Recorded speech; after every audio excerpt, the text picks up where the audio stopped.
I study the culture of Victorian Britain, and my emphasis is on the relationship between literature and social movements, imperialism, and capitalism. My research questions are animated by my interest in and my awareness of the problems of the present, because I believe that these issues that animate our political discourse in the present have their histories and their ground in that 19th century. In so many ways, I think we live in a world whose infrastructure is Victorian. The book that I recently wrote, called Corporate Character, looks at the East India Company and the role that it played in the conquering and then governance of British India. And I study the culture of administration that arose within that company.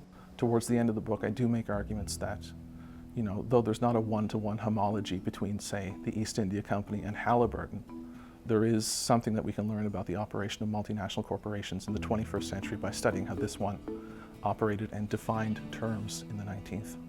I'm not suggesting that by, discovering a correct or true or new reading of a novel like, say, Charles Dickens's Dombey and Son, that if we found the true reading of that, we'd somehow find the solution to modern income inequality, right? We're not going to do that.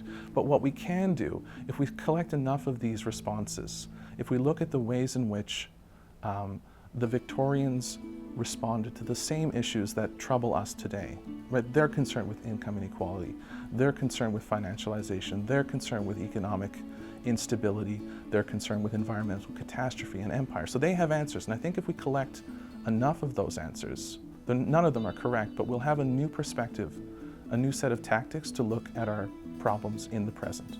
One of the great things about working here in this department is that so many of my colleagues are asking the same sorts of questions about the culture of our current moment.